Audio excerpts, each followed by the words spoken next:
والصلاة والسلام على سيد المرسلين وعلى آله وصحبه أجمعين ومن تبعهم بإحسان إلى يوم الدين.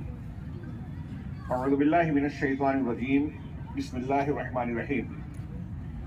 إن الله يأمر بالعدل والإحسان وإيتاء ذي القربى وينهى عن الفحشاء والمنكر والبغي يعظكم لعلكم تذكرون.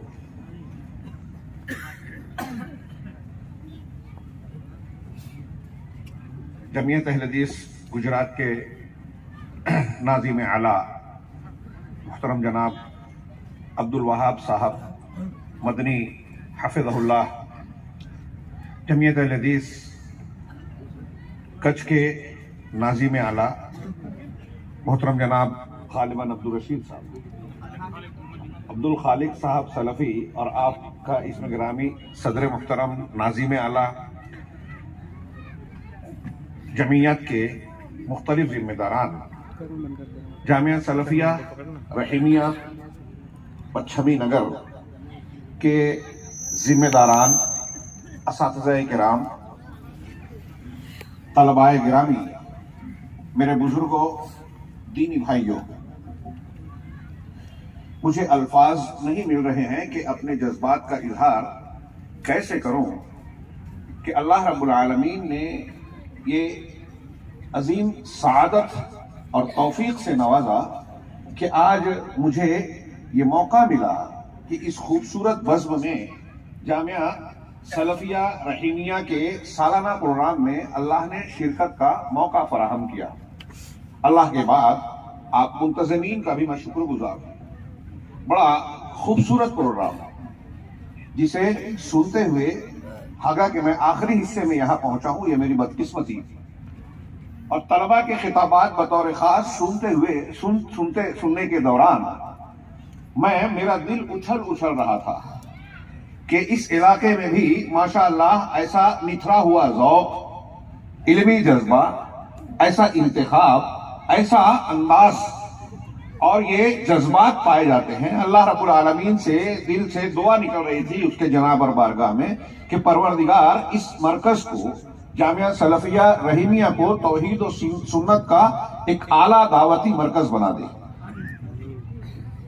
میں یہاں بڑے لمبے عرصے کے بعد آیا اور حالات کو دیکھ کر مجھے بے حد خوشی اور مسرت ہو رہی تھی۔ وہیں ساتھ ہی ساتھ جہاں اس ادارے اور علاقے کی نسبت میں نے سنی، ظاہر سی بات ہے کہ مولانا ایک تاریخی شخصیت جسے یہ علاقہ اور اس علاقے کا سلسلہ کبھی فراموش نہیں کر سکتا، جناب مولانا عبد الرحیم پچھمی رحمہ اللہ کی طرف نسبت رکھتے ہوئے یہاں کے معاملات طے پائے ہیں۔ یہاں نام جو ہے اسی کے اعتبار سے ہے، ان کے کارنامے، ان کی قربانیاں، ان کی علمیت اور ان کے لگائے ہوئے پیڑ اور پودوں کی یہ لمبی چوڑی بڑھتی ہوئی چھاؤں بڑی مسرت دے رہی ہے، اور دل سے ان کے لیے دعا نکلتی ہے کہ رب العالمین ان کی ان مسائل کو قبول فرما، اور ہمیں اور آپ کو انہوں نے قربانیاں دینے کے بعد جو شجرکاری اور چمن لگایا ہے، یہ باغ لگایا ہے، ہمیں اس کی ذمہ داری سمجھنے اور اس امانت کو ادا کرنے کی توفیق عطا فرمائے۔ یہ چھوٹی موٹی امانت نہیں ہے میرے بھائیوں۔ صحابہ کرام سے لے کر پوری تاریخ میں ہمارے اسلاف نے اور ماضی قریب کی شخصیات نے اپنے سے پہلے لوگوں سے دین کو سیکھا، سمجھا، عمل کیا، اس کے لیے لوگوں کے مخالفتیں جھیلی، قربانیاں دیں، دعوت و تبلیغ، درس و تدریس کے ذریعے سے اپنی اگلی نسل تک وہ علم پہنچانے کی کوشش کی۔ انہوں نے اپنا کام کر دیا، گزر گئے۔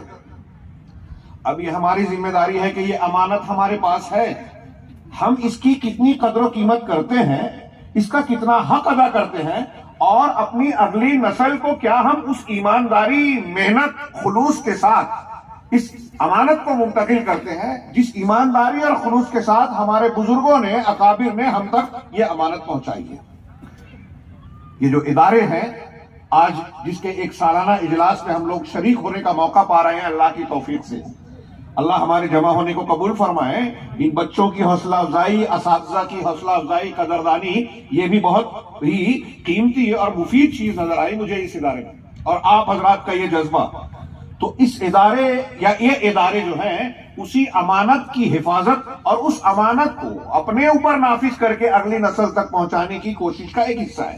پروردگار سے دعا ہے کہ وہ اس عمل میں ہم سب کو اخلاص عطا فرمائے، ہماری کوششوں کو شرف قبولیت بخشے، اور ہماری آئندہ نسل کے اندر اس مقصد کو پورا کرنے کی ہمیں توفیق دے جس کے لیے یہ ادارے، یہ جماعتیں قائم ہیں. محترم حاضرین، ان اداروں یا ایسے جتنے بھی ادارے دنیا میں قائم ہیں، دینی مدارس ہوں یا عصری علوم کے مراکز ہوں، مسلمانوں کے ادارے ہوں یا غیر مسلموں کے ادارے، ان سب کا بنیادی مقصد جب تعلیم کی اہمیت و افادیت بیان کی جاتی ہے تو بنیادی مقصد یہ بیان کیا جاتا ہے، اور واقعی ہے، کہ اس تعلیم کے ذریعے سے انسان کی تربیت کی جائے اور شخصیات کی تعمیر ہو. یہ ہمارے ادارے انسان بنانے کے کارخانے ہیں، مردم سازی کے کارخانے، مقامات ہیں، جہاں اساتذہ اور یہاں کا مقررہ نظام، ذمہ داران، اراکین، معاونین کا مقصد یہ ہوتا ہے کہ ہمارے ادارے میں پڑھنے والے بچے اخلاق و کردار کا اعلیٰ نمونہ بنے، نکھر جائیں، ان کی فکری، عقیدے کا معاملہ، دین کا معاملہ، عبادات کا معاملہ اور ان کا نتیجہ اخلاقیات کے معاملے میں اعلیٰ سطح کو پہنچ جائے. تعلیم کا یہ بنیادی مقصد ہر جگہ بیان کیا جاتا ہے. یعنی میں نے ابھی جو عرض کیا کہ صرف دینی مدارس کا نہیں، آپ عصری علوم کے پڑھنے پڑھانے کے مقاصد کو بھی دیکھیں گے تو ان کے یہاں یہی کہا جاتا ہے کہ اس تعلیم کو حاصل کر کے ایک انسان حقیقت میں انسان بنتا ہے.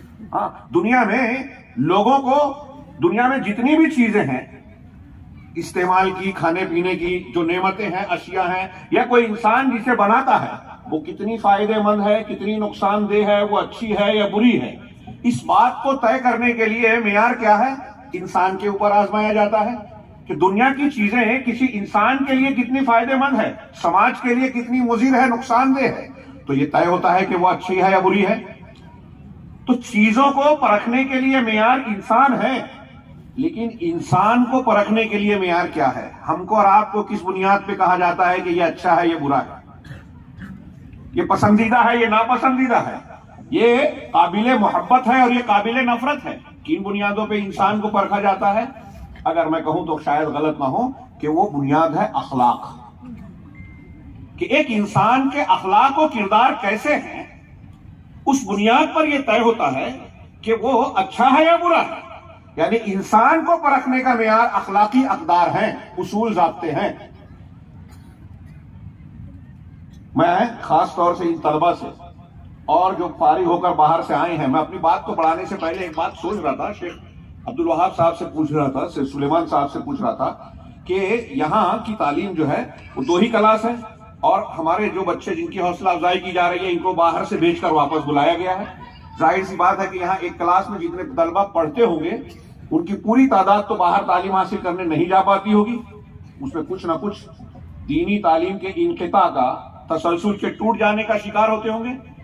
تو میں ادارے کے ذمہ داران سے، آپ حضرات سے، اس علاقے کے تمام اہل خیر اور جمعیات کے ذمہ داروں سے گزارش کروں گا کہ اپنے اس ادارے کو اعلیٰ تعلیم تک لے جانے والے مرحلے تک اس کا جامع بنائیں کہ ہمارے بچے جو باہر جا کے پڑھنا چاہتا ہے ٹھیک ہے، اس کا شوق علم لے جائے، لیکن آپ کے یہاں یہ انتظام ہونا چاہیے کہ عالمیت، فضیلت یا دین کے اعلیٰ درجات تک جہاں آدمی ایک واقعی کسی حد تک کامل عالم بن سکے اتنی تعلیم کا انتظام کیا جائے. اس کے لیے انتھک کوشش کرنی چاہیے. میں امید رکھوں کہ میری یہ گزارش آپ حضرات قابل توجہ سمجھیں گے. انشاءاللہ ضرور یہاں ادارے والے انتظام کر دیں، اہل خیر حضرات خرچہ کر دیں. ابھی وہ بچہ بڑی اچھی تقریر کر رہا تھا کہ آپ تعلیم یافتہ ہیں تو غریب بچے کو مفت میں ٹیوشن دے دیجئے، آپ ڈاکٹر ہیں تو کسی کا مفت میں علاج کر دیجئے. ایسے ہی ہم میں سے ہر شخص کی ذمہ داری بنتی ہے. تو اگر یہ ادارہ قائم کرتے ہیں تو ہماری آپ کی ذمہ داری ہوتی ہے کہ ادارے کی جس ضرورت کو ہم فراہم کر سکتے ہیں اسے پورا کریں، اور سب سے بڑی اور اہم ضرورت ہے بچوں کو فراہم کرنا، اور یہ ہمارے ایک فریضے کا حصہ ہے. ادارہ بنانے والے آپ کی میری مدد کر رہے ہیں، والدین پوچھے جائیں گے اپنے بچوں کے متعلق کہ ان کی تربیت کی کہ نہیں کی، اور والدین کو اللہ تبارک و تعالیٰ نے جھنجھوڑا ہے، یا ایھا الذین آمنوا قوا انفسکم واہلیکم نارا، کہ اپنے آپ کو اور اپنے اہل و عیال کو جہنم کی آگ سے بچاؤ۔ کیسے بچاؤ گے؟ حضرت علی رضی اللہ تعالیٰ عنہ اس آیت کی تفسیر میں کہتے ہیں کہ جہنم سے بچانے کے لیے اپنے بچوں کو ادب سکھانا پڑے گا، صحیح اخلاق سکھانا پڑے گا، اور صحیح اخلاق کہاں سے آئیں گے؟ تعلیم کا یہ مقصد بتایا جاتا ہے جیسا کہ ہم نے کہا، لیکن آج کی تاریخ میں اہم بات یہ ہے جو میرا عنوان مقرر کیا گیا ہے اس بزم میں خطاب کے لیے، کہ اخلاقی بگاڑ اسباب و علاج، یعنی ایک انسان کے اخلاق کیوں بگڑتے ہیں، اور یہ اخلاقی بگاڑ جیسا کہ ابھی بچوں کی تقریر میں بھی اشارہ مل رہا تھا، ہر سطح پر سماج میں پایا جاتا ہے۔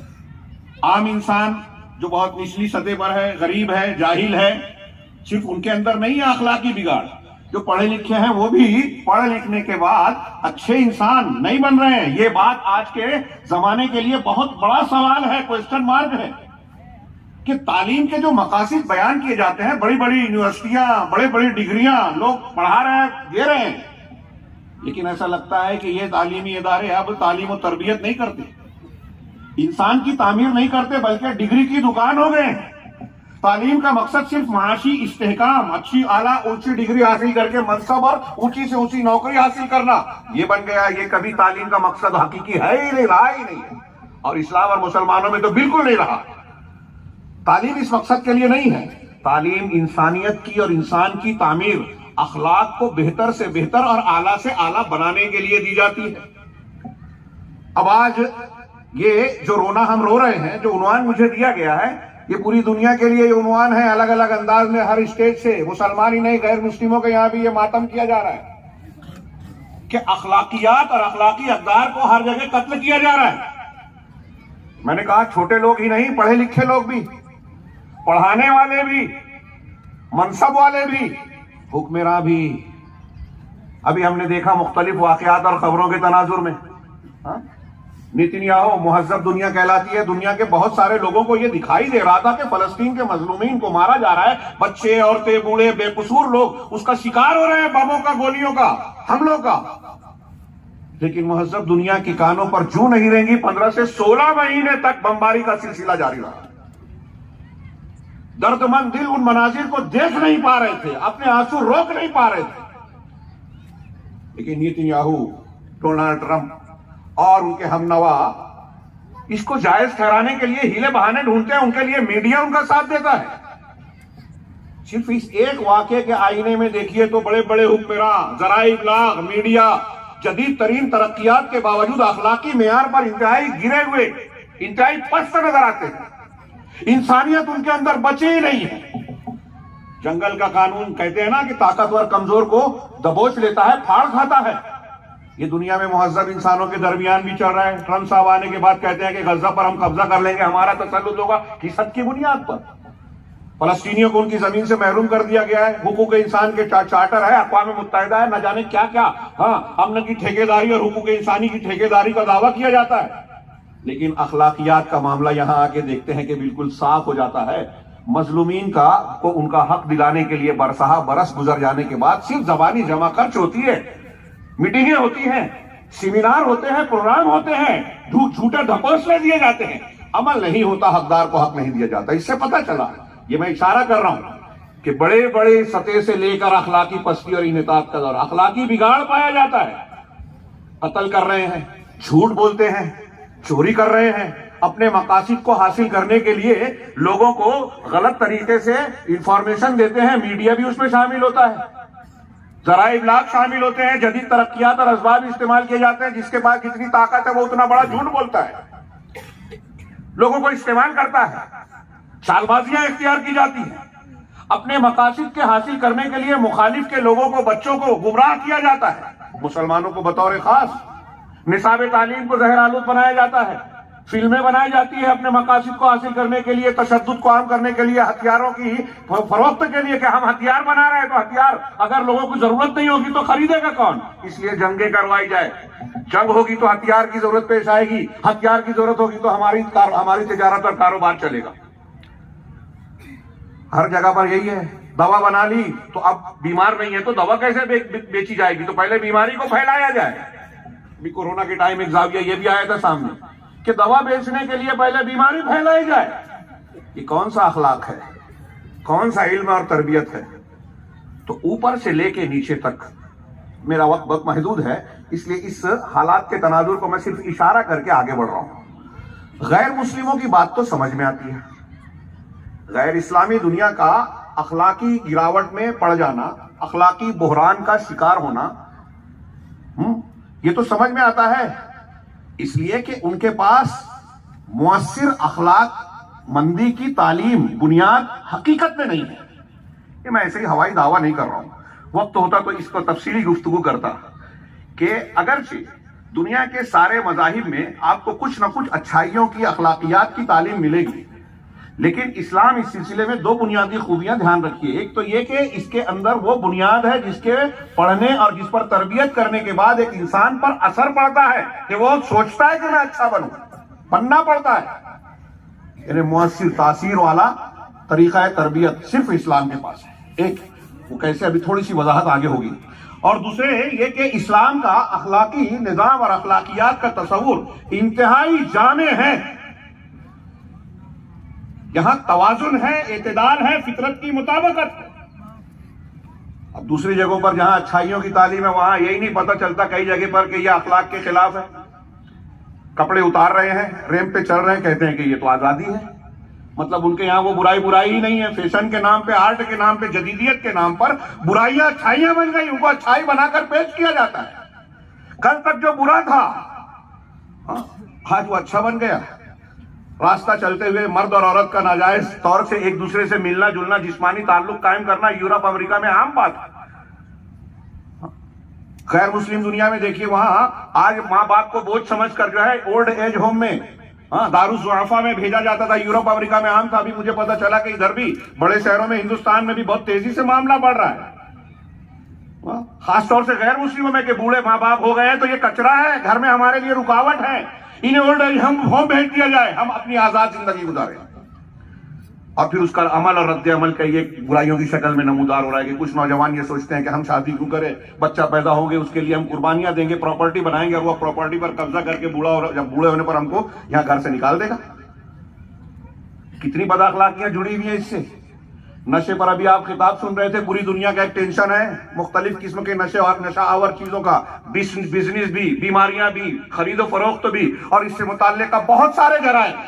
اور نشے کی حالت میں جب کوئی آتا ہے تو اس کے اندر کیا کچھ نہیں ہوتا، کون سی ام الخبائث ہے یہ نشہ. ایک انسان اور جانور میں فرق کرنے والی چیز عقل و شعور ہے. نشے کی حالت میں ایک آدمی کا عقل و شعور ختم ہو جاتا ہے، ڈھک جاتا ہے، تو وہ جانوروں کی سطح پہ آ جاتا ہے. جانور جیسے سوچ سمجھتا نہیں ہے ویسے انسان بھی نشے کی حالت میں سمجھنے کے لائق نہیں رہتا. تو پھر قتل بھی کرتا ہے، زنا بھی کرتا ہے، چوری بھی کرتا ہے، مرد اور عورت کے ساتھ اختلاط کرتا ہے، محرم رشتہ داروں کی رشتہ داری کو، رشتے کے تقدس کو پامال کرتا ہے. ہمارے یہاں بچے ہیں، مجھے نقل کرتے ہوئے شرم آتی ہے، لیکن یہ آج کا ایک بہت بڑا مسئلہ ہے دنیا کا. بھائی بہن، بیٹا بیٹی، باپ اور بیٹی، بیٹا اور ماں، ایسے رشتوں کے یورپ تبلیغ کر رہا ہے اور خاص طور سے ہمارے گھروں تک پہنچا رہا ہے تاکہ رشتوں کا تقدس پامال ہو. یہ بد اخلاقیوں کی مختلف شکلیں ہیں. مجھے کہا گیا کہ اخلاقی بگاڑ، برا اخلاق، اس کے اسباب اور علاج بیان کیا جائے. ظاہر سی بات ہے کہ ایک طویل عنوان ہے، ایسا وقت، ایسا موقع یہ بہت محدود ہوتا ہے. چند باتیں میں عرض کر رہا ہوں. سب سے پہلے کہ برا اخلاق کسے کہتے ہیں. علامہ جرجانی نے برے اخلاق کی تعریف کی کہ ان سوء الخلق عبارت عن حیئۃ راسخۃ فی النفس تصدر عنها الافعال القبیحہ بسہولۃ ویسر من غیر حاجۃ الی فکر ورویہ. کہہ رہے ہیں کہ برا اخلاق انسان کے نفس کی ایسی حالت ہے، راسخ حالت، مضبوط، یعنی اندر سے اس کے اندر ایسی کیفیت ہوتی ہے، حیت ہوتی ہے جس کی بنیاد پر برے اعمال، ناپسندیدہ اقوال اور افعال صادر ہوتے ہیں، قول اور فعل صادر ہوتے ہیں انتہائی آسانی کے ساتھ، اور آدمی اس سلسلے میں کوئی سوجھ بوجھ سمجھ بوجھ نہیں رکھتا یا سوچتا غور نہیں کرتا. یہ برا اخلاق ہے. میری بات بیچ میں کٹ گئی تھی کہ غیر مسلم دنیا یہ کرتی ہے تو زیادہ تعجب کی بات نہیں. آج اس بات کا ہمیں رونا ہے کہ مسلم قوم اور سماج میں اخلاقیات رخصت ہوتی نظر آ رہی ہے. ہمارے جو بچے فارغ ہو کے آئے ہیں یا جو پڑھ رہے ہیں ان سے ان کو بطور خاص اس بات کا دھیان رکھنا چاہیے کہ آپ کی تعلیم، آپ کا عقیدہ، آپ کی علمی صلاحیت ہر شخص جانچ نہیں پائے گا. جس سماج میں ہم سانس لیتے ہیں، معاملات کرتے ہیں، وہاں لوگوں سے کیسے رہنا ہے، بات چیت کیسی کرنی ہے، تعاون اور عمل معاملہ کیسے کرنا ہے، یہ ہمارا اخلاق اور ہمارا عمل ان کو دکھائی دیتا ہے. اسی کی بنیاد پر وہ طے کرتے ہیں. آپ کی ڈگری اور آپ کا نمبر نہیں دیکھیں گے، مارک شیٹ اساتذہ دیکھتے ہیں، نمبرات دیتے ہیں، انعام دیتے ہیں. لیکن سماج آپ کا کردار دیکھتا ہے، اخلاق دیکھتا ہے. آپ کے باطن کی ترجمانی آپ کا اخلاق کرتا ہے ظاہری طور پر. دل کا ترجمان چہرہ، فکر کا ترجمان عمل ہے، اخلاق ہے. تو آپ کیسے ہیں، قابل قبول ہیں یا نہیں، پسندیدہ ہیں یا نہیں، یہ آپ کا ظاہر کرے گا، اور وہ ظاہر ہی اخلاق ہے. لہذا اپنے علم اور اپنی فکر کو عام کرنے کے لیے پہلے ضروری ہے، جیسا کہ انبیاء کرام علیہ السلام کی تعلیم ہے، کردار ہے، اسوہ ہے، نمونہ ہے، کہ اپنا اخلاق قوم سے منوایا جائے. جب ہم کہنے جا رہے ہیں کہ لا الہ الا اللہ کہو، قبول کرو میری یہ دعوت کو، میں اسلام پیش کر رہا ہوں، اسے قبول کرو، یہ تمہاری دنیا اور آخرت کی فلاحی کا نتیجہ ہوگا، اس سے پہلے ہم کو یہ منوانا ہوگا محمد رسول اللہ صلی اللہ علیہ وسلم کی طرف سے کی طرح کہ آپ پہلے میرے بارے میں کہیے کیا کہتے ہو، اگر میں کوئی خبر دوں تو مانو گے. پوری قوم نے کہا کہ ہم نے آپ کو سچا پایا ہے، صادق و امین پایا ہے. یہ اللہ کے نبی صلی اللہ علیہ وسلم نے اپنی نبوت و رسالت کو، اپنی تعلیمات کو پیش کرنے سے پہلے اپنے اخلاق کا لوہا منوایا. کتنی اہم چیز ہے، کتنی ضروری چیز ہے. لیکن وہ اخلاق جس کی بھرپور تعلیم ہمارے دین میں موجود ہے، میں نے اب ہمارے دین میں جو موجود ہے غور کیجئے. قرآن کی تعلیمات میرے سامنے متعدد آیات ہیں. میں ایک آیت جو میں نے شروع میں پڑھی تھی اس کی طرف صرف اشارہ کروں. سورہ نحل کی بڑی مشہور آیت، ان اللہ یأمر بالعدل والاحسان، ان اللہ یأمر بالعدل والاحسان وایتاء ذی القربى وینہی عن الفحشاء والمنکر والبغی. پہلے والے حصے میں اس آیت کے تمام اچھائیوں کو کا حکم ہے. دوسرے والے حصے میں تمام برائیوں، بدعقیدگیوں، بد اخلاقیوں سے ممانعت ہے. اللہ تمہیں حکم دیتا ہے، ان اللہ یأمر بالعدل، انصاف کرنے کا حکم دیتا ہے. اب یہ انصاف اللہ کے حق میں بھی کرنا ہے کہ اس کا حق کسی اور کو نہ دیا جائے، شرک نہ کیا جائے. شرک سب سے بڑا ظلم ہے. ظلم کی تعریف کی جاتی ہے وضع الشیء فی غیر محلہ، کسی چیز کو اس کے غیر مقام پر رکھنا. اور اس کے مخالف عدل انصاف یہ ہوا کہ ہر چیز کو اس کے مقام پر رکھنا، ہر حقدار کو اس کا حق دینا. تو اللہ کا حق اللہ کو دیا جائے، رسول کا حق رسول کو دیا جائے. اللہ کا حق مخلوق کو نہ دیا جائے، رسول کا حق کسی امام کو، کسی پیر صاحب کو، کسی بزرگ کو، باپ دادا کو نہ دیا جائے. یہ اللہ کے رسول صلی اللہ علیہ وسلم کے ساتھ انصاف ہوگا. والدین کا حق والدین کو دیا جائے، پڑوسی کا حق پڑوسی کو دیا جائے، دوست کا، اساتذہ کا، جن کا ہمارا معاملہ ہوتا ہے ان کے مقررہ حقوق کو ادا کیے جائیں. یہ ہے انصاف. کتنی بڑی تعلیم آ گئی اس میں. قرآن کی تفصیل کا موقع نہیں ہے.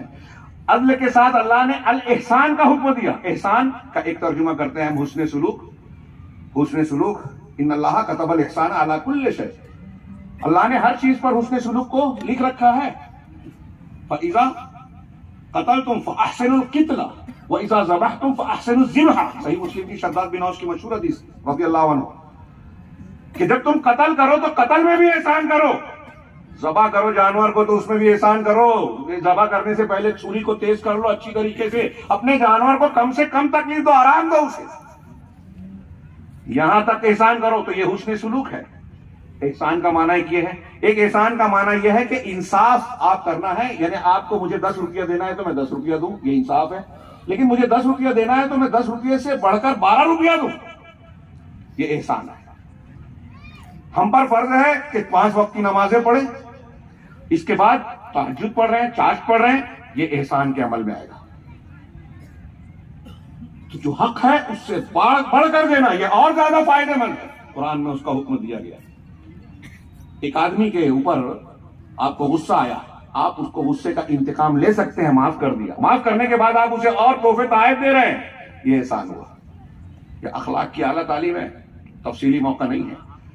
اللہ کے نبی اللہ کے رسول اللہ تبارک و تعالیٰ نے آگے فرمایا الاحسان کا ایک معنی اہل علم نے یہ کہا کہ احسان اللہ کے ساتھ بھی ہے عبادات میں کیسے ہے؟ ان تعبد اللہ کانک تراہ فان لم تکن تراہ فانہ یراک، اللہ کی عبادت ایسے کرو جیسے کہ تم اللہ کو دیکھ رہے ہو، اگر نہیں تو کم سے کم وہ تمہیں دیکھ رہا ہے۔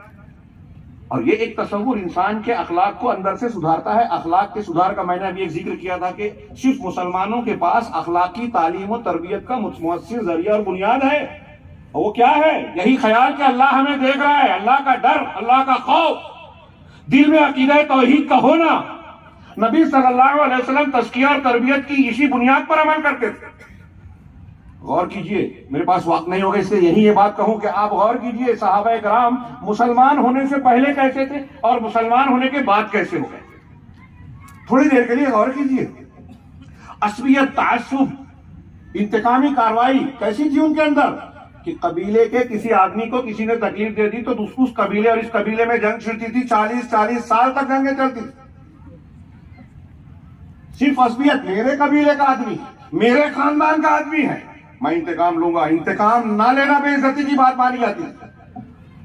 لیکن جب اسلام قبول کیا، ابھی میں نے سنا یہاں بھی قبیلوں کا وجود ہے، اس قبیلے کے لوگ اس قبیلے میں شادی نہیں کرتے۔ اگر ایسا ہے اور شاید ہے تو بڑی تعجب کی بات ہے۔ اس معاملے میں کہوں گا کہ آپ اسلام میں پورے داخل نہیں ہوئے۔ میں جانتا ہوں میرے یہ کہنے سے کچھ لوگوں کو برا بھی لگے گا اور یہ میرے کہنے سے بدل بھی نہیں جائے گا۔ ہمارے یہاں عبد الرحیم پچھمی جیسے رحمہ اللہ جیسے بزرگ شخصیت گزری ہے، ظاہر سی بات ہے انہوں نے بھی کوشش کی ہوگی۔ آپ دیکھیے صحابہ کرام، قریش غیر قریشی کو حقیر سمجھتے تھے، عرب غیر عرب کو حقیر سمجھتے تھے اسلام لانے سے پہلے۔ اسلام لانے کے بعد اللہ تعالیٰ کو حضرت سعد بن ربیع کا بھائی بنایا تو انہوں نے کہا کہ آپ میرے بھائی ہو گئے ہیں، دیکھیے میرا گھر ہے، میں اس کا 2 حصہ کرتا ہوں، آدھا آپ لے لیجیے آدھا میں لیتا ہوں۔ 2 بیویاں ہیں جو پسند کرو طلاق دے دوں گا۔ عدت کے بعد آپ شادی کر لیجیے۔ تھوڑی دیر کے لیے سوچئے، آج کے زمانے میں ماحول میں ایسا لگتا ہے کہانی ہے، سگا بھائی کے سگے بھائی کا حق مار رہا ہے، ہم برادری میں ادھر ادھر کی شادی نہیں کر رہے ہیں۔ وہ انصار اور مہاجرین میں بھائی چارہ ہوا تو اپنی بیوی کو طلاق دے کے شادی کی پیشکش کر رہے ہیں، یہ الگ بات ہے۔ حضرت عبدالرحمن بن عوف رضی اللہ عنہ کے بارک اللہ فی اہلک و مالک، اللہ آپ کے مال اور آپ کے گھر والوں میں جو ہے برکت دے، مجھے بازار کا راستہ بتائیے۔ اسی عبدالرحمن بن عوف نے جو قریشی ہیں، عشرہ مبشرہ میں سے ہیں، بعد میں اللہ نے اتنی دولت دی کہ مثال بن گئی۔ کہتے ہیں کہ ان کے اونٹوں کی قطار لگائی جاتی تو مدینہ سے شام تک ان کی لائن نہیں ٹوٹتی۔ انہوں نے اپنی سگی بہن کی شادی حضرت بلال سے کی۔ حضرت بلال کون تھے؟ کالے سیاہ فام حبشی غلام، دوسرے ملک کے آئے ہوئے۔ ہم اس اسلام کو نہیں مانتے کیا؟ وہ تو بھائی بن گئے تھے، ہم نہیں بن پا رہے۔ کیسے اخلاق کا بدلاؤ ہوا؟ اسلام لانے سے پہلے حضرت خنسا ایک عورت ہیں، ان کے بھائی کا انتقال ہوا، صخر کا۔ بھائی کے مرنے پر انہوں نے ایک مرثیہ لکھا کہ ہر روز جب صبح میں سورج نکلتا ہے تو مجھے صخر کی یاد دلاتا ہے۔ اس کا پہلے شعر کا مفہوم ہے یذکرنی صخرا کل طلوع الشمس، اس طرح کا جملہ ہے، اور جب سورج ڈوبتا ہے تو صخر کی یاد تازہ کر جاتا ہے۔ پورا ایک مرثیہ لکھ ڈالا۔ اپنے بھائی کی موت کو برداشت نہیں کر پا رہی تھی۔ تاریخ پڑھیے، وہی حضرت خنسا ہیں، حضرت عمر کے دور میں جنگ قادسیہ کے موقع پر ایران کے محاذ پر اپنے 4 جوان بیٹوں کو، ایک لمبی چوڑی بہت شاندار تقریر ہے، موقع نہیں ہے کہ میں اس کو دہراؤں، کر کے بھیجتی ہیں ان کو جنگ میں، اور انہیں خبر بعد میں ملتی ہے کہ تمہارے 4 جوان بیٹے شہید ہو گئے، 4 بیٹے۔ ہم اور آپ سوچئے ایک بیٹا مر جائے، شہید ہو جائے، 2 ہو جائیں تو سوچئے کیا گزرے گی۔ اور ایک عورت ہے، اور ایسی عورت کے کافر جب تھی تو بھائی کی موت برداشت نہیں کر پا رہے تھے۔ اللہ کے نبی صلی اللہ علیہ وسلم وہ کہتی ہیں، حضرت خنسا رضی اللہ تعالیٰ عنہ یہ نہیں کہتی خبر ملنے پر کہ ارے 4 کے 4 چلے گئے، ایک تو کم سے کم ہوتا، میرے بڑھاپے کی لاٹھی بنتا، سہارا بنتا، نہیں۔ یہ بھی نہیں کہا کہ چلو ٹھیک ہے چلے گئے تو اب کڑوا گھونٹ پی لوں گی، صبر کر لوں گی، یہ بھی نہیں کہا، بلکہ اس مصیبت، بظاہر مصیبت جو دنیا کے اعتبار سے تھی، اس پر کیا کہا انہوں نے؟ حیرت انگیز، دیکھیے اخلاق کیسے بدلتا ہے۔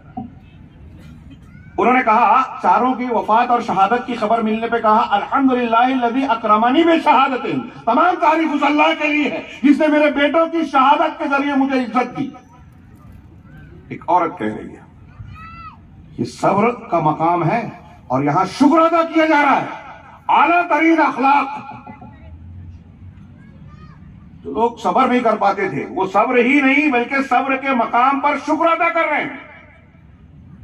حضرت ام سلیم رضی اللہ تعالیٰ عنہ انتہائی عجیب واقعہ آپ نے بارہا سنا ہے، میں پورا بیان نہیں کروں گا، ابھی پچھلے جمعہ کا یا کسی خطبے میں تقریباً میں نے بیان کیے لمبے، کہ حضرت ام سلیم رضی اللہ تعالیٰ عنہ بچے کا انتقال ہو گیا، گھر والوں سے کہتی ہے شوہر کو کوئی بتانا نہیں. حضرت ابو طلحہ جب آئے جو ان کے شوہر تھے تو کہا کہ ان کو کہا بچہ کیسا ہے، کہا اب سکون سے ہے، پہلے جب سے بیمار ہوا تھا آج سب سے آرام سے.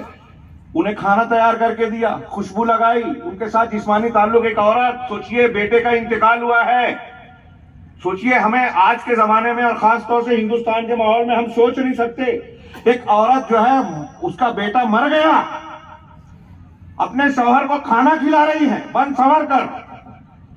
خوبصورتی، شوہر کے لیے خوبصورتی اختیار کرنا چاہیے عورتوں کو، اور شوہر کو عورت کے لیے خوشبو لگائی. حضرت ابو طلحہ ان کی طرف راغب ہوئے، میاں بیوی کا تعلق قائم کیا، اور پھر اس کے بعد یا صبح کے وقت جب جانے لگے تب کہا کہ اگر کوئی امانت دے، پڑوسی اگر کوئی عاریت کی چیز دے، استعارہ دے اور بعد میں اسے واپس طلب کرے تو کیا کرنا چاہیے؟ کہا دے دینا چاہیے. تو کہا دیکھو اللہ نے ہم کو ایک چیز دی تھی، لے لی.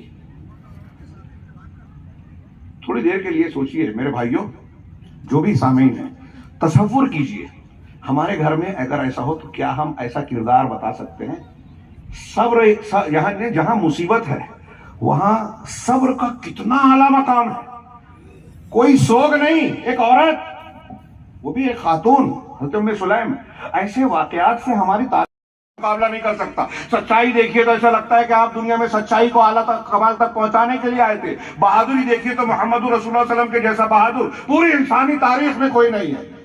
باپ کی حیثیت سے دیکھیے، شوہر کی حیثیت سے دیکھیے، دوست کی حیثیت سے دیکھیے، فوجی جرنیل کی حیثیت سے دیکھیے تو دنیا میں ہر اعتبار سے بے مثال.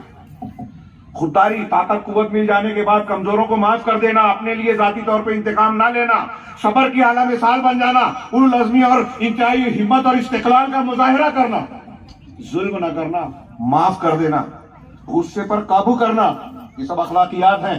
سچ بولنا، دیانتداری، سخاوت، غریب و مسکینوں کے لیے محنت، کوشش کرنا، ان کو ان کی ضرورت پوری کرنے کی کوشش کرنا. اللہ کے نبی صلی اللہ علیہ وسلم دنیا میں سب سے بے مثال ہر اعتبار سے. اور پھر آپ کے اس کردار کا آپ صحابہ میں آیا. ایک دوسرے سے دشمنی کرنے والے ایک دوسرے کے لیے دوست اور بھائی بن گئے. خود غرضی کے لیے جینے والے، قربانیاں دینے والے ایسے بن گئے کہ جان چلی جا رہی ہے لیکن ہمارے بھائی کا بھلا ہو. ابھی سعد بن ربیع کا اور دوسرے ایسے بہت سارے واقعات ہیں. میں ان واقعات کی تفصیل میں نہ جاتے ہوئے واپس پلٹتا ہوں کہ ہمارے پاس تو یہ تعلیمات موجود تھی. اللہ کے رسول صلی اللہ علیہ وسلم نے صحابہ کا یہ کردار کیسے بنایا؟ اسی اسلام کو ہم مان رہے ہیں، مدارس میں پڑھا جا رہا ہے، آپ اور ہم بیٹھ کے یہاں تقریریں کر رہے ہیں، سن رہے ہیں. تو ان کا یہ کردار کہ ان کے اخلاق کی تعمیر ہوئی، ہماری نہیں ہو رہی ہے. کیا فرق ہے؟ قرآن کی تعلیمات ہے. قرآن کی میں نے ایک آیت پڑھی، خذ العفو وأمر بالعرف وأعرض عن الجاہلین. بعض مفسرین نے کہا یہ جو میں نے ایک آیت کا ٹکڑا پڑھا، آپ اس ایک آیت کو، بعض علماء نے کہا کہ ساری اخلاقیات اس میں گھری ہوئی ہیں. خذ العفو، عفو درگزر، نرمی کو لو، اختیار کرو، بھلائی کا حکم دو. اور جاہل، اگر آپ کسی جاہل سے بات کر رہے ہو، دعوت دے رہے ہو، اچھی بات کہہ رہے ہو، وہ تو آپ کے خلاف بدتمیزی کرتا ہے، تکلیف دیتا ہے، تو الجھو مت، معاف کر دو، صبر کرو، اعراض کرو. یہ چھوٹا سا 3 جملہ جو ہے ایک آیت کا، اس پر اگر آپ عمل کریں نا تو ہماری بہت ساری سماجی اجتماعی زندگی کی مشکلات آسان ہو جائے گی. آپ سنیے، علماء سے پوچھیے کہ جو ہے جملہ کہہ رہا ہوں کیسے ہے. میں کہہ رہا ہوں اللہ کا کلام ہے، آپ کو ہم کو ایمان ہونا چاہیے. ایسے اخلاقیات میں اللہ کے رسول صلی اللہ علیہ وسلم نے کہا کہ جنت کی طرف لپکو جس کی چوڑائی جنت اور آسمان اور زمین کے برابر ہے. یہ جنت کس کے لیے ہے؟ متقیوں کے لیے ہے. یہ جہاں میں آیت پڑھ رہا ہوں سورہ آل عمران کی پڑھیے، وہاں جا کے کون ہے متقی؟ کہ وہ لوگ الذین ينفقون فی السراء والضراء والکاظمین الغیظ والعافین عن الناس. صحیح پڑھا؟ غلطی؟ کہ وہ جو خوشحالی میں، تنگ دستی میں خرچ کرتے ہیں، غصے کو پینے والے ہیں، لوگوں کو معاف کرنے والے ہیں، انتقامی کارروائی میں نہیں. یہ مومن کے اخلاق کا نقشہ آپ قرآن میں جا بجا پائیں گے. اہل علم نے بیان کیا، یہ جملہ میں جو بولنے جا رہا ہوں یہ یاد رکھیے گا کہ شریعت کے 3 بنیادی مقاصد ہیں، 3۔ اگر آپ قرآن حدیث کی تعلیمات کو دیکھیں تو 3 چیزیں اس سے حاصل ہوتی ہیں۔ ایک تو یہ کہ لوگوں کے لیے منفعت اور فائدے کی چیزوں کو حاصل کرنا، جلب منفعت، اور لوگوں کو نقصان سے بچانا، دفع مضرت۔ یعنی قرآن حدیث کی شریعت کی جو بھی تعلیم ہے ہماری عقل میں آئے نہ آئے، سمجھ میں آئے نہ آئے، وہ ہمارے فائدے کے لیے ہے، ہم کو نقصان سے بچانے کے لیے ہے۔ اب دنیا کے لوگ جو ہے ایسی بہت سی چیز عقل سے کرتے ہیں، کوئی سور کا گوشت کھا رہا ہے، کوئی نشے کی چیز استعمال کر رہا ہے، کوئی ایسی چیز مردار کھا رہا ہے، کوئی خبیث جانوروں کا گوشت کھاتا ہے، کوئی جوئے بازی اور ننگے پن کو جو ہے برائی نہیں سمجھتا، تو ان کے دماغ میں، ان کے پاس اصول ہی نہیں ہے صحیح اور غلط کو طے کرنے کا کہ ایگزیکٹ کیا صحیح ہے کیا غلط ہے۔ تو میں عرض کر رہا ہوں کہ فائدے کا حصول، نقصان سے بچنا، یہ 2 مقصد۔ تیسرا مقصد بتایا خلق حسن، اچھا اخلاق۔ 3 شریعت کے دین کے 3 مقاصد میں سے ایک ہے اچھا اخلاق، یہ مقاصد میں سے ہے اور اس کا تعلق عقیدے سے جڑا ہوا ہے۔ میں ابھی شارٹ میں بیان کرنے کی کوشش کروں گا آخر میں، لیکن یہاں بات سلسلہ کلام یہ ہے کہ قرآن نے اتنی تعلیم دی، اللہ کے رسول صلی اللہ علیہ وسلم کی احادیث مبارکہ میں اخلاق حسنہ کے تعلق سے کیا کچھ کہا گیا ہے، ہم اور آپ پڑھتے ہیں، سنتے ہیں۔ اللہ کے نبی صلی اللہ علیہ وسلم کے بارے میں خود قرآن نے کیا کہا، اِنَّكَ لَعَلَىٰ خُلُقٍ عَظِيمٍ لَقَدْ جَاءَكُمْ رَسُولٌ مِّنْ أَنفُسِكُمْ عَزِيزٌ عَلَيْهِ مَا عَنِتُّمْ حَرِيصٌ عَلَيْكُمْ بِالْمُؤْمِنِينَ رَءُوفٌ رَحِيمٌ، کہ تم پر حریص ہیں، تمہارا بھلا چاہتے ہیں، تم کو برائیوں سے تم کو تکلیف پہنچے انہیں دکھ ہوتا ہے۔ رغوف مسلمانوں کے لیے رؤوف رحیم ہے، مہربان ہے۔ اللہ کے رسول نے فرمایا کہ میری اور تمہاری مثال اس آدمی کی طرح ہے جس نے آگ جلائی، پتنگے گرے جا رہے ہیں اس میں پروانے، وہ انہیں روک رہا ہے کہ جلنے سے بچ جائیں۔ ایسے ہی تم لوگ ہو کہ جہنم کی آگ میں گرے جا رہے ہو، اپنے آپ کو ڈالے جا رہا ہو، میں تمہاری کمر پکڑ کر تم کو روک رہا ہوں، لیکن تم ہاتھ چھڑا کر اس آگ میں کودنا چاہتے ہو۔ اللہ کے رسول صلی اللہ علیہ وسلم ہم کو، آپ کو اپنی تعلیمات کے ذریعے سے اس جہنم کی آگ میں جانے سے پکڑ کر روک رہے ہیں۔ تو اس روکنے میں جو تعلیمات دی اس میں یہ بھی کہا کہ اللہ کے رسول صلی اللہ علیہ وسلم کی حدیث ہے کہ اتق اللہ حیثما کنت واتبع السیئۃ الحسنہ وخالق الناس بخلق حسن۔ یہ 3 جملوں والی حدیث ایک کتاب ہے پوری، کم کلمات اور بہت سارا معانی۔ اس میں پہلا جملہ اللہ کے ساتھ ہمارا معاملہ کیسا ہو یہ کہا کہ اللہ سے ہر حال میں ڈرتے رہو، جہاں رہو، مالدار ہو، غریب ہو، اکیلے ہو، مجلس میں ہو۔ ایسا نہیں کہ مجلس میں بہت نیک ہو، یہاں بہت اچھے بن کے بیٹھے ہو، مسجد میں بہت اچھے ہو، لیکن بازار میں اور اکیلے میں جو ہے کچھ گناہ کرنے لگو کہ کوئی تو دیکھ نہیں رہا ہے، جان نہیں رہا ہے، پہچان نہیں رہا ہے، تو چاہے جو کر لو۔ جہاں کہیں رہو اللہ سے ڈرتے رہو، یہ تقویٰ انسان کی اصلاح کرتا ہے۔ اسی لیے دیکھیے قرآن میں توحید کا حکم، یا ایھا الناس اعبدوا ربکم الذی خلقکم والذین من قبلکم لعلکم تتقون، اپنے پروردگار کی عبادت کرو لوگوں، اور جس نے تم کو اور تمہارے باپ دادا کو پیدا کیا، تم سے پہلے کے لوگوں کو، کیوں عبادت کرو اس کی؟ تاکہ تم متقی بن جاؤ۔ روزے فرض کیے گئے، ابھی رمضان آ رہا ہے، کتب علیکم الصیام کما کتب علی الذین من قبلکم، روزہ تم پر کیوں فرض کیا گیا؟ یہ آیت کہتی ہے تاکہ تم متقی بن جاؤ، یعنی اندر سے تمہارے دل میں اللہ کا ڈر ہو، اللہ سے امید ہو، اللہ سے محبت ہو، اور ظاہر میں اس کے احکامات کی پابندی ہو، یہی اخلاق بنائے گا۔ اندر اللہ کا ڈر ہو، اندر اللہ کی محبت اور امید ہو، یہی انسان کو اچھا کامیاب انسان بنائے گا۔ اس کے بغیر کوئی اچھا انسان ہو ہی نہیں سکتا۔ تو پہلی بنیاد اتق اللہ حیثما کنتم، جہاں کہیں رہو اللہ سے ڈرو، واتبع السیئۃ الحسنۃ تمحها، اور کوئی برائی اگر ہو جائے انسان ہو تو اس کے فوراً بعد توبہ کرنا ہے، ساتھ ہی ساتھ نیکیاں کرو، نیکیاں برائیوں کو مٹا دے گی، تو اس کے بعد نیکی برائی کے پیچھے نیکی کرو جو اسے مٹا دے۔ اور تیسرا جملہ وخالق الناس بخلق حسن، اور لوگوں کے ساتھ اچھے اخلاق سے پیش آؤ، معاملہ کرو تو اچھے اخلاق کرو۔ اب اچھا اخلاق کیا ہے؟ زبان آپ کی نرم ہو، ملائم ہو، گندی بات نہ ہو، گالی گلوچ نہ ہو، آج ہمارے کتنی گالی دیتے ہیں، غیبت چغلی نہ ہو، الزام تراشی نہ ہو، کسی کو تکلیف پہنچانے والی بات نہ ہو، ہمارا کوئی عمل کوئی کردار ایسا نہ ہو جس سے لوگوں کو تکلیف پہنچے، شدت پسندی کا مظاہرہ ہو، کسی کے حق کو تلف کریں، قتل کرنا تو دور کی بات، کسی کی انگلی بھی نہ کٹے ہمارے ذریعے ناحق، جانوروں کے ساتھ بھی احسان کرنا ہے۔ ابھی آپ نے حدیث سنی تو اللہ کے رسول صلی اللہ علیہ وسلم کہہ رہے ہیں، لیکن ہم ماننے کو تیار ہی نہیں ہیں۔ آج صحابہ مانتے تھے، ہم نہیں مانتے۔ تو لوگوں کے ساتھ خلق حسن، یہ ایک حدیث پر ہم عمل کر لیں تو ہمارا اندر اور باہر کا دونوں معاملہ ٹھیک ٹھاک ہو جائے گا. اتق اللہ میں اللہ کے ساتھ معاملہ، واتبع السیئۃ اپنے نفس کے ساتھ معاملہ صحیح کرنا، اور خالق الناس بخلق حسن میں لوگوں کے ساتھ معاملہ صحیح کرنا. وہ والدین ہو، بھائی بہن ہو، بیوی ہو، شوہر ہو، بیٹا ہو، بیٹی ہو، پڑوسی ہو، دوست احباب ہو، جماعت کے لوگ ہوں، سب کے ساتھ اچھے اخلاق سے پیش آؤ. اس تعلیم پر عمل کریں. ہمارے کتنے جھگڑے، ہم بہت رونا روتے ہیں ہمارے درمیان، یہ مسئلے ہیں وہ مسئلے ہیں، مسلمانوں پر مصیبتوں کے پہاڑ ٹوٹ رہے ہیں ہماری بد اخلاقی بے ایمانیوں کی وجہ سے. یہ آپ بار بار سنتے ہیں، دلیلیں بھی جانتے ہیں. اسی طریقے سے اللہ کے رسول نے کہا کہ بعثت لأتمم مکارم الاخلاق، مجھے اس لیے مبعوث کیا گیا ہے کہ میں مکارم اخلاق کو، اخلاق کی اچھائیوں کو، اچھے اخلاق کو پورا کروں، ان کے اعلیٰ سطح تک پہنچاؤں. اور ابھی میں نے اشارہ کیا کہ آپ جس اخلاق میں دیکھو گے کہ اللہ کے رسول کتنے بہادر تھے، اللہ کے رسول کتنے امانت دار تھے، اللہ کے رسول صلی اللہ علیہ وسلم کتنے سچے تھے، اللہ کے رسول صلی اللہ علیہ وسلم جھوٹ سے کتنے دور تھے. تو ایک ایک چیز میں جتنی خوبیاں دیکھو گے، آپ کی شخصیت پورے انسانوں میں سب سے اعلیٰ نظر آئے گی. یہ چھوٹی بات نہیں ہے. اللہ کے رسول صلی اللہ علیہ وسلم دشمنوں کی امانت بھی لوٹا رہے ہیں. شب ہجرت ہم پڑھتے سنتے ہیں، مزہ لیتے ہیں. لیکن آج ہمارے یہاں کسی سے قرض لے لیا، نہیں لوٹاتے، مسلمان بولتا ہے جا، نہیں دیتا، کیا کرنا ہے کر لے. یہ امانتداری ہے؟ اچھا اخلاق ہے؟ نہیں. اللہ کے رسول نے فرمایا کہ قیامت کے دن ایک مومنوں میں سب سے زیادہ وزندار چیز جو نامہ اعمال میں، میزان عمل میں ہوگی، وہ اچھے اخلاق ہیں. اللہ کے رسول نے فرمایا کہ قیامت کے دن مجھ سے، تم لوگوں میں سے، مسلمانوں میں سب سے زیادہ قریب وہ انسان ہوگا جو اچھے اخلاق والا ہوگا. ایسے اچھے اخلاق کی خوبیوں کو بیان کرنے والی دسیوں حدیثیں ہیں.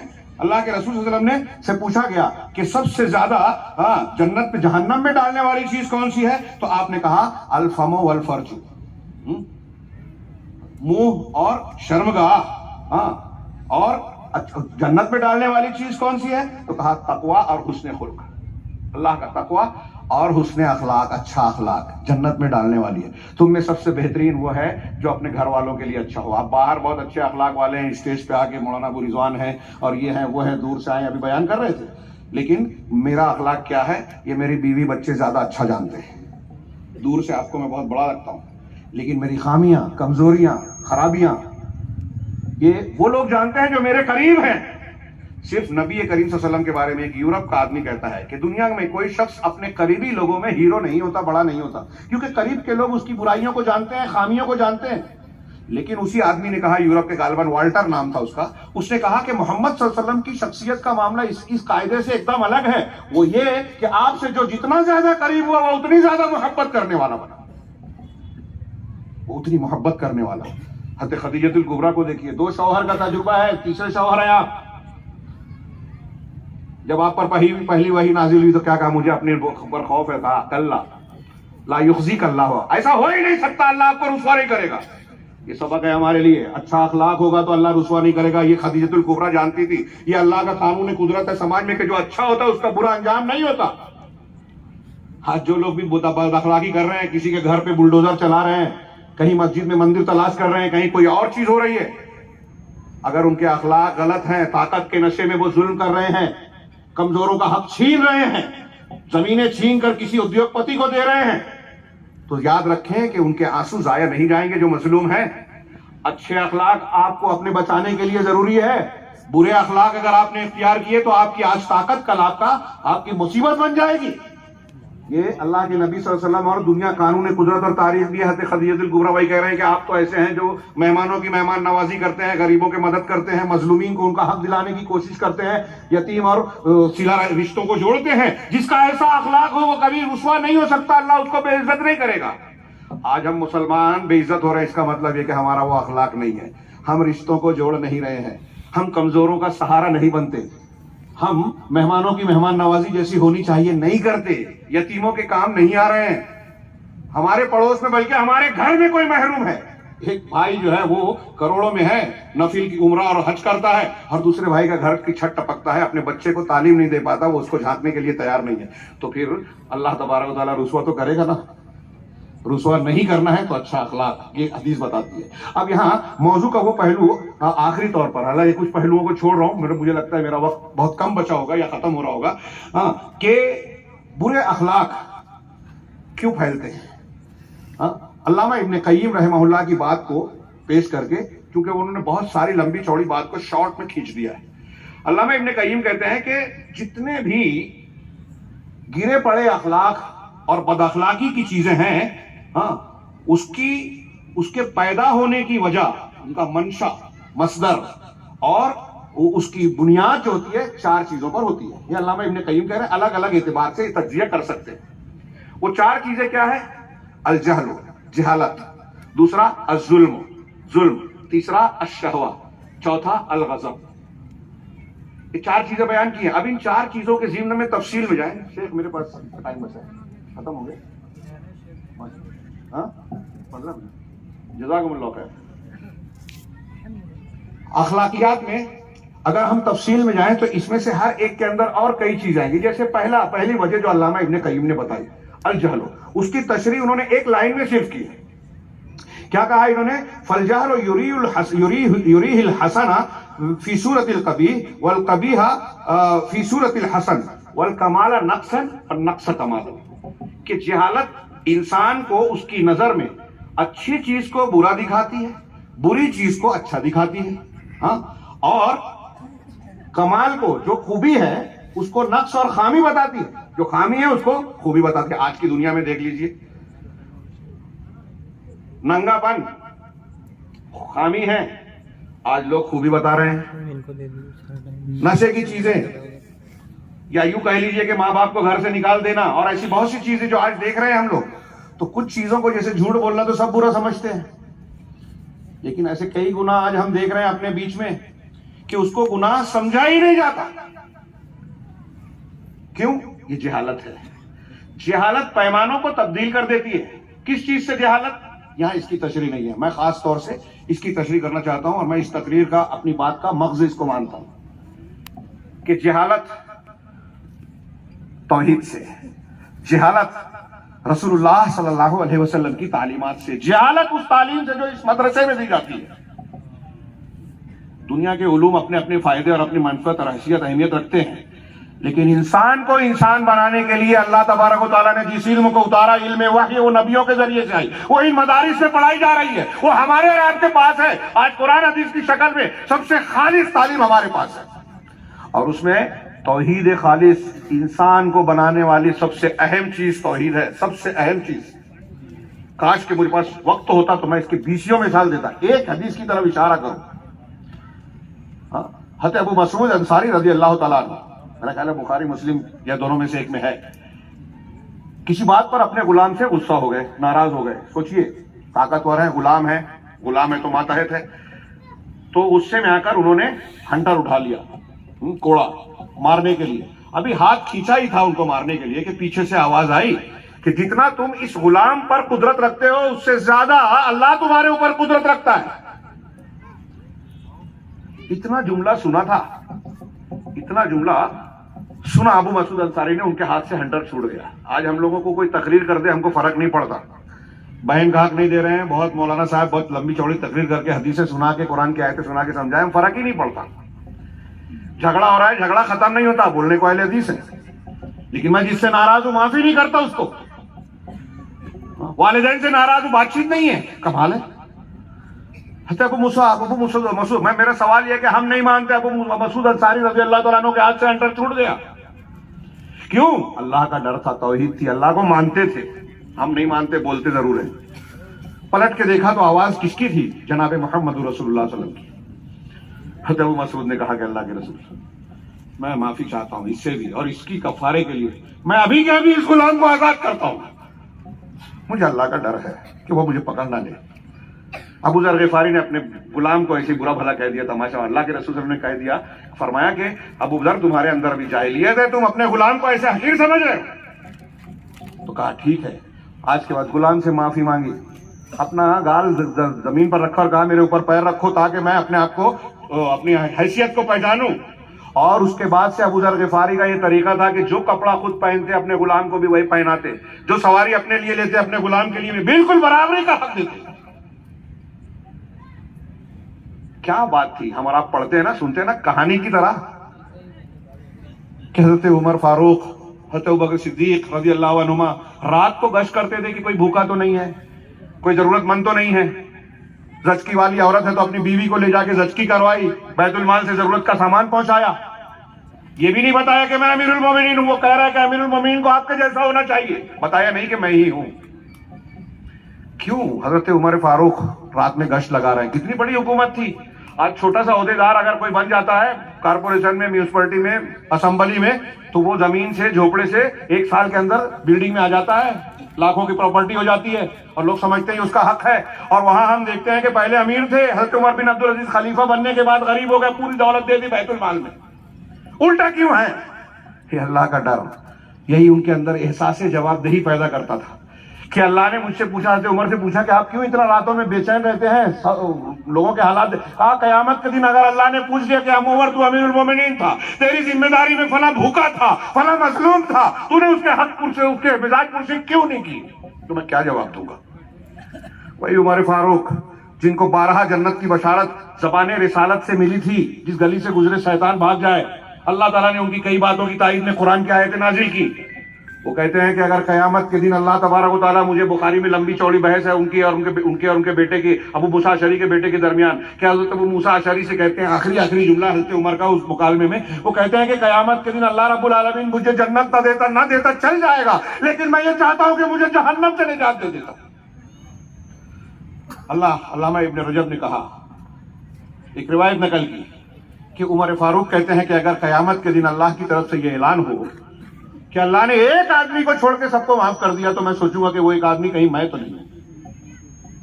حضرت حذیفہ سے، صاحب اللہ کے رسول کے رازدار تھے، صاحب سر رسول کہتے ہیں، ان سے پوچھتے تھے کہ منافقین میں میرا نام تو نہیں ہے۔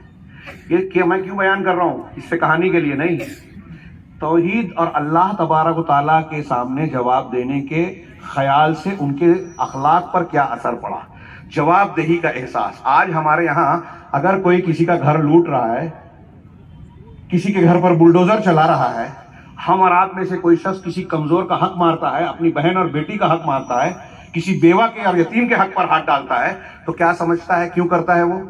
کہ کون دیکھ رہا ہے، کون کیا کر لے گا۔ ہاں وہ آیا بھی تو کورٹ میں جائیں گے، 2-3 پیشی میں، یہاں سے ہائی کورٹ جائیں گے تو وہ خرچہ ہی نہیں کر پائے گا، نیچے بیٹھ جائے گا، ہم قبضہ کر لیں گے اس کی زمین پر۔ میں کہنا یہ چاہ رہا ہوں کہ بد اخلاقی کی ایک وجہ یہ ہے کہ آدمی یہ سمجھتا ہے کہ میں بہت طاقتور ہوں، میرا کون کیا بگاڑ لے گا۔ اس کی اس گھمنڈی فطرت کو توحید کاٹتی ہے۔ جب ابو موسیٰ سے، ابو مسعود انصاری سے کہا کہ اللہ تمہارے پر طاقت رکھتا ہے، پکڑے گا، تو ہنٹر چھوٹ گیا۔ ایسے ہی جب ہم کسی کمزور پر ظلم کریں تو یاد رکھیں، اس کا حق ماریں گے تو اللہ ہم پر عذاب کا کوڑا برساتا۔ اور آج مسلمان جھیل رہے ہیں۔ قرآن کی سورہ انعام کی آیت کا ایک ٹکڑا ہے کہ وَكَذَلِكَ نُوَلِّي بَعْضَ الظَّالِمِينَ بَعْضًا بِمَا كَانُوا يَكْسِبُونَ، کہ اسی طرح ہم ظالموں کو ایک دوسرے پر مسلط کرتے ہیں ان کی کرتوتوں کے نتیجے میں۔ آج ہم مسلمانوں پر جو ظالم حکمراں مسلط ہے، نئے قانون بنا رہے ہیں، بلڈوزر چلا رہے ہیں، ہمارے بچوں کو گرفتار کر رہے ہیں، فلسطین میں بم برسا رہے ہیں، کوئی پوچھنے سننے والا نہیں ہے۔ یہ کیوں؟ اس لیے کہ ہم اپنے سے نیچے والوں پر ظلم کر رہے ہیں، بد اخلاقی سے پیش آ رہے ہیں۔ ہم جب لوگوں کے ساتھ اچھے اخلاق سے پیش نہیں آ رہے ہیں تو ہم سے اچھا اخلاق کرنے والا ہمارے اوپر نہیں بیٹھ سکتا۔ اسی لیے علامہ ابن قیم اس آیت کی تفسیر کرتے ہوئے لمبی بحث میں ایک جملہ کہتے ہیں کہ اعمالکم امالکم، تمہارے اعمال تمہارے امال حاکم ہیں، تم جیسا عمل کرو گے ویسا تمہارا حاکم بنے گا، اللہ تعالیٰ متعین کرے گا۔ بد اخلاقی کا یہ نتیجہ۔ تو بہرحال اللہ تبارک و تعالیٰ کا ڈر انسان کو، 5 منٹ لے لو، حالانکہ بہت کچھ باقی ہے۔ اللہ تعالیٰ کا ڈر انسان کی تعمیر کے لیے، تفصیل میں نہ جاتے ہوئے، میرا وقت ختم ہو چکا ہے۔ ایک اللہ کا ڈر، ایک اللہ سے محبت۔ جب ہم کو یہ پتہ چلے گا کہ اللہ تعالیٰ نے اتنا احسان کیا، وہ کتنا بھی گناہ کر لو سچی توبہ کرنے والے کو معاف کر دیتا ہے، وہ کریم ہے، وہ رحمان ہے، رحیم ہے، اس کے اتنے انعامات ہیں، جب ہم پہچانیں گے تو محبت پیدا ہوگی۔ اور اگر سچی محبت ہوگی تو اللہ کے لیے ہم قربانی دیں گے، اللہ کے حق کے سامنے سر جھکائیں گے۔ حضرت ابراہیم کی زندگی پڑھتے ہیں کہ کہا بیٹے کے گلے پہ چھری چلا دو، چلا دی، بیوی بچے کو بیاب ہو گیا، وادی میں چھوڑا ہے، جو کہا مان لیا۔ کیوں مانا؟ اللہ سے محبت کی، اللہ کی محبت پر ہر محبت کو قربان کر دیا۔ تو انسان کو اللہ سے محبت ہو، یہ نیکی پر، شریعت پر عمل کرواتی ہے، یہ عقیدہ۔ اور اللہ کا خوف ہو، یہ گناہوں سے، اللہ کی نافرمانی سے روکتا ہے۔ اللہ سے امید ہو تو ہر حال میں جینے کا حوصلہ ہوتا ہے، ناکام ہونے کے باوجود اللہ کے امید رکھ کے خودکشی نہیں کرتا، پیچھے نہیں ہٹتا، محنت کرتا ہے، آگے بڑھتا ہے۔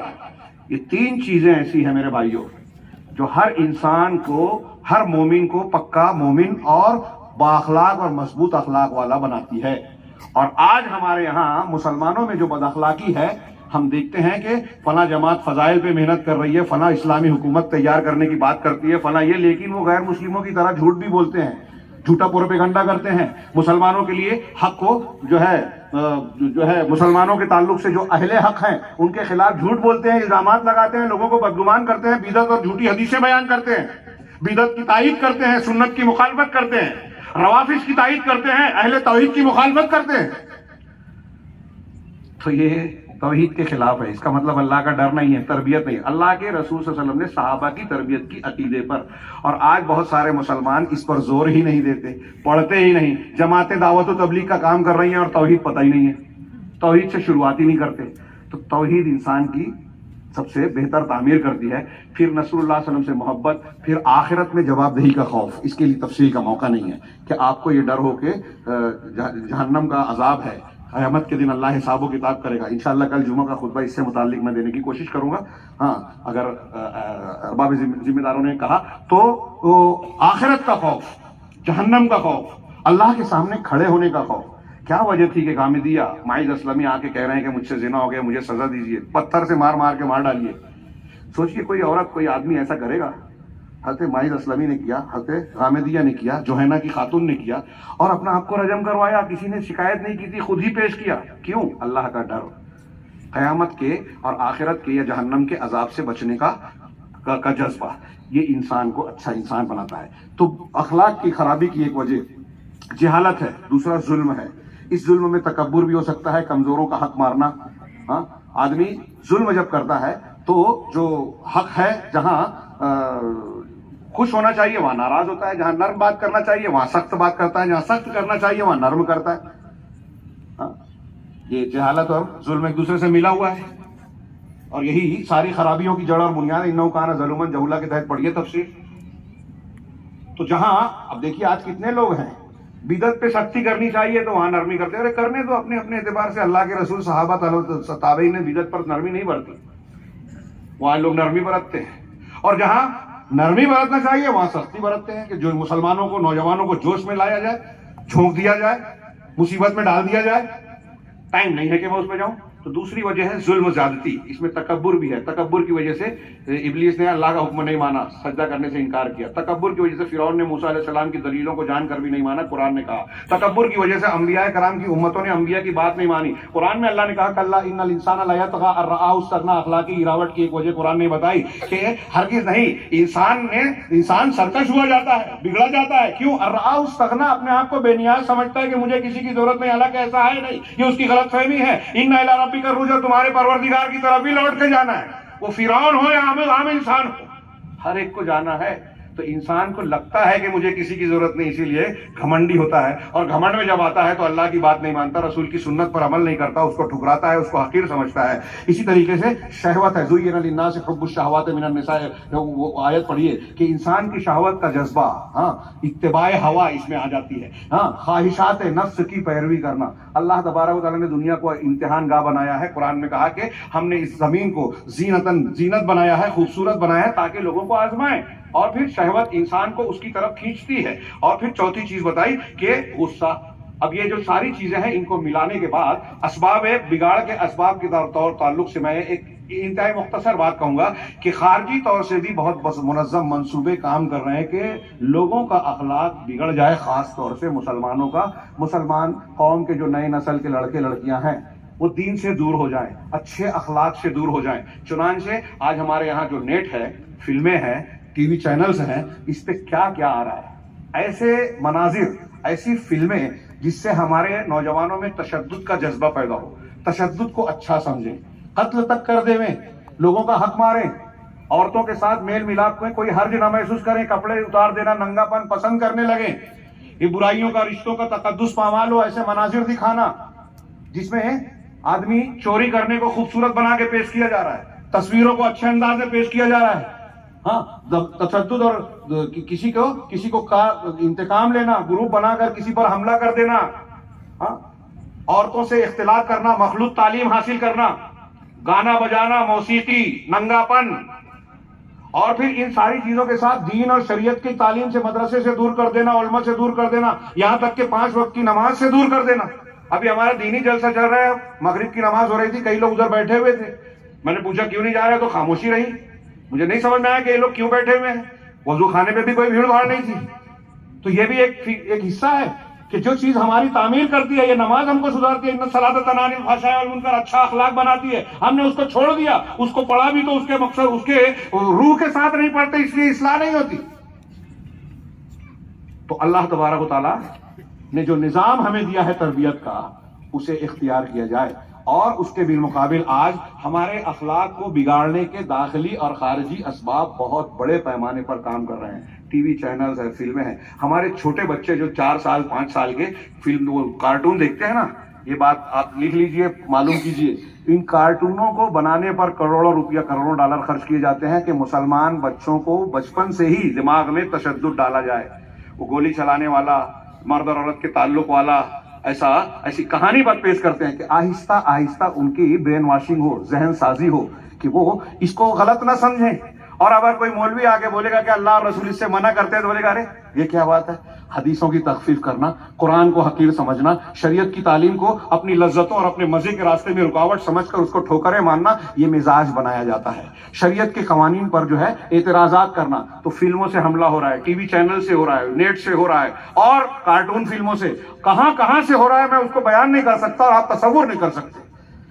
تاکہ ہمارے اخلاق بگڑ جائیں. ہمیں چاہیے کہ ہم اگر چاہتے ہیں کہ عزت کی زندگی گزاریں، ہم اگر چاہتے ہیں کہ اللہ کا دین پھیلے، لوگوں میں غالب ہو، تو ہم اچھے اخلاق کی تعمیر کریں. اور اچھے اخلاق کی تعمیر کرنے کا وہی طریقہ سب سے مؤثر ہے جو جناب محمد رسول اللہ صلی اللہ علیہ وسلم نے اختیار فرمایا. آپ کا طریقہ کیا تھا؟